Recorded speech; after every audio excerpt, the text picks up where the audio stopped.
गांव की सास, शहर की नौकरानी। अरे कम्मो, क्या कर रही हो? ऊपर ऊपर से झाड़ू मत लगाओ, घर का कोना कोना साफ करो। तुम्हें पता है ना, माँ जी ने देख लिया तो कितना बोलेंगी। अरे मेम साहब, आप तो ऐसे घबरा रही हैं जैसे आपकी सास नहीं कोई कलेक्टर घर में आ रहा है। कम्मो, तुम बातें मत बनाओ, काम करो जल्दी जल्दी। मैं तो ऑफिस चली जाऊंगी, दिन भर तुम्हें ही झेलना होगा माँ जी को। विशाखा आज बहुत घबराई हुई है क्योंकि आज उसकी सास प्रेमलता गांव से शहर आ रही है। विशाखा अपनी नौकरानी कम्मो को सारा घर अच्छी तरह से साफ करने को बोल रही है और उसके साथ खुद भी घर के कामों में लगी हुई है। तभी उसका पति नमन कहता है, अरे विशाखा, तुम क्यों इतनी घबरा रही हो? सुबह इतनी जल्दी उठ गई और सुबह से ही चिल्ला रही हो। मेरी माँ आ रही है पर तुम ऐसे बिहेव कर रही हो जैसे कोई दुश्मन आ रहा हो। तुमने सबके सामने मेरी माँ को विलन बना दिया है। इतनी भी बुरी नहीं है मेरी माँ। माफ़ करना नमन, लेकिन तुम्हारी माँ किसी दुश्मन से कम नहीं है। विलन तो फिर भी अच्छा होता है, उसके सीने में एक दिल होता है। लेकिन आपकी माँ का दिल है ही नहीं, बिना हार्ट के ही जी रही हैं आपकी माँ। मेम साहब, तो आप उनका दिल क्यों नहीं लगवा देती? अरे आजकल तो ऑपरेशन से सब काम हो जाते हैं। कम्मो की बात सुनकर विशाखा लंबी सी सांस लेती है और कहती है, कम्मो, तुम जाओ अपना काम करो। और नमन, आप जाओ और माँ जी को लेकर आओ। आपको याद है ना, पिछली बार आप स्टेशन जाने में 5 मिनट लेट हो गए थे तो आपकी माँ ने सारा शहर सर पर उठा लिया था। तो प्लीज़ उनकी आने से पहले पहुँच जाना। अरे हाँ हाँ, ठीक कह रही हो, जा रहा हूँ मैं।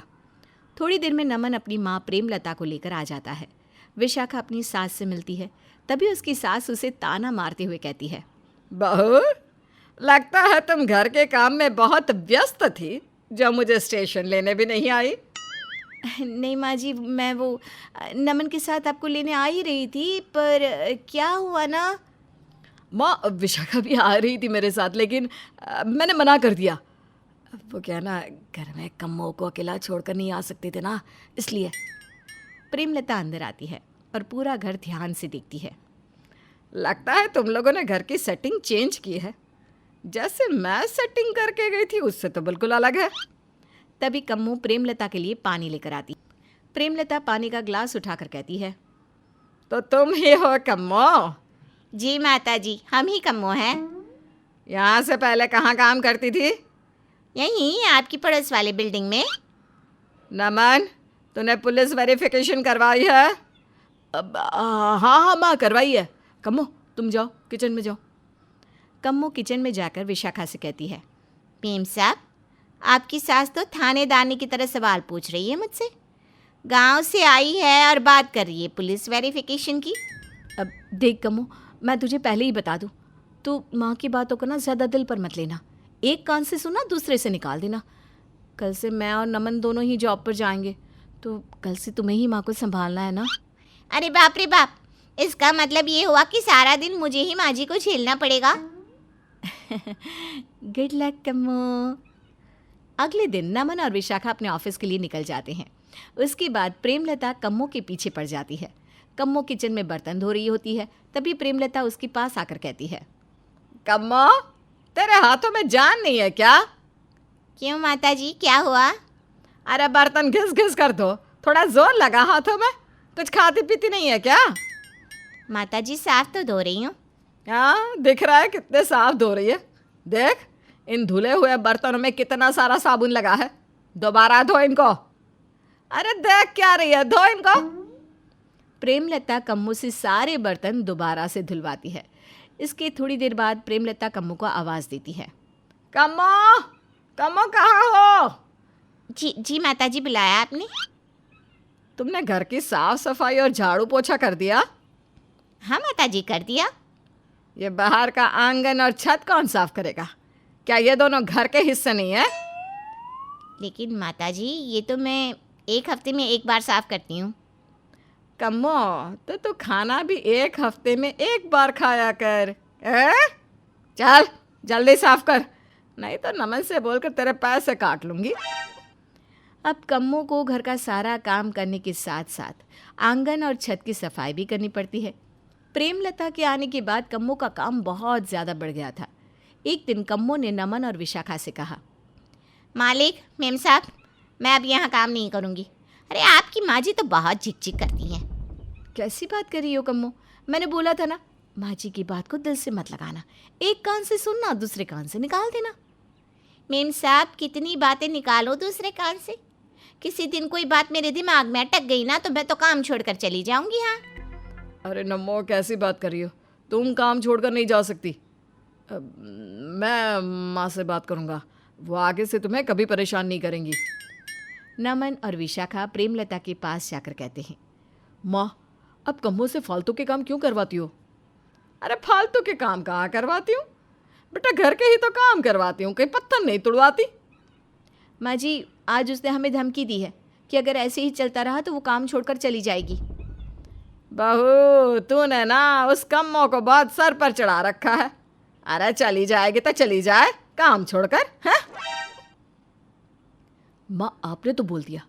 आपको पता है ना, यहाँ पर घर का काम करने वाले लोग आसानी से नहीं मिलते हैं। माँ जी, मैं और आपका बेटा जॉब करते हैं, घर नहीं संभाल सकते। कम्मो अच्छी है, अगर वो काम छोड़कर चली गई तो हमें कितनी परेशानी होगी। दोनों ने अपनी माँ को बहुत समझाया। अगले दिन कम्मो कपड़े धो रही थी, तभी प्रेमलता उसके पास आई और कहने लगी, कम्मो, ये तुम मशीन से कपड़े क्यों धो रही हो? देखो, मुझे मशीन के कपड़े बिल्कुल पसंद नहीं। मशीन गंदे कपड़ों को ठीक से साफ नहीं कर पाती। हमारे गांव में ना हाथ से कपड़े धोते हैं, बिल्कुल साफ सुथरे। लेकिन माताजी, कपड़े कितने सारे हैं, हाथ से धोऊंगी तो थक जाऊंगी, फिर घर के और काम भी तो निपटाने हैं। कम्मो, बहुत काम चोर है तू। मैंने बोल दिया ना एक बार, मशीन में कपड़े नहीं धुलेंगे तो बस मशीन में कपड़े नहीं धुलेंगे। चल हाथ से धो सारे कपड़े। बेचारी कम्मो सारे कपड़े हाथ से धोती है। उसके बाद वो किचन में चिकन बना रही थी, तभी प्रेमलता वहाँ आकर कहती है, अरे कम्मो, तू क्या कर रही है? खाना बना रही हूँ माताजी। और क्या बना रही है खाने में? चिकन बना रही हूँ माताजी। क्या? चिकन? वो भी मेरी रसोई में? नहीं नहीं, बिल्कुल नहीं, हटाओ यहाँ से। और कोई अच्छा सा शाकाहारी खाना बनाओ। माताजी, साहब ने ही बोला है ये बनाने के लिए, और अब हम दूसरा खाना बना भी नहीं सकते, हमें अपने घर जाने में देर हो जाएगी। अच्छा, एक दिन घर देर से जाएगी तो तेरा कुछ बिगड़ नहीं जाएगा? माताजी, हमारे भी छोटे छोटे बच्चे हैं, हम उन्हें छोड़कर आपके घर का काम करने आते हैं। अरे तो क्यों आती है काम करने? कल से मत आना, अपने बच्चों को ही संभालना। अच्छी बात है माताजी, नहीं आएंगे। जय राम जी की, जा रहे हैं हम।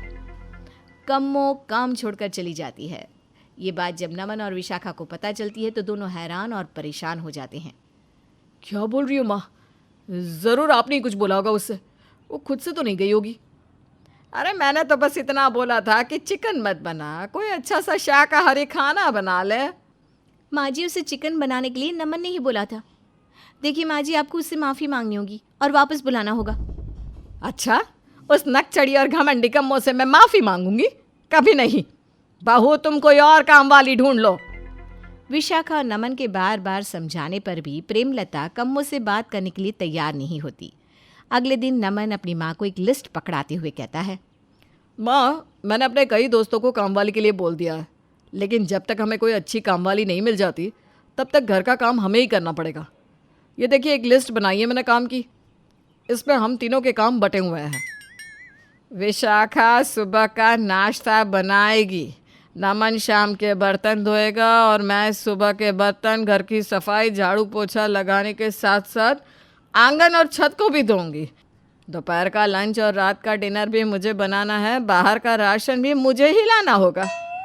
हाँ माँ जी, हम तीनों मिल बांट कर सारा घर संभाल लेंगे। अरे चुप कर, इस लिस्ट में तुम दोनों का एक एक काम है और तुमने मुझे सारे घर के काम दे दिए हैं। माँ, अब विशाखा और मैं तो तैयार होकर ऑफिस ही चले जाए, ये भी बड़ी बात है। हम ऑफिस के साथ साथ घर को नहीं संभाल सकते, इसलिए आपको ये सब काम तो करने ही पड़ेंगे। इस तरह घर का सारा काम प्रेमलता के नाजुक कंधों पर आ जाता है।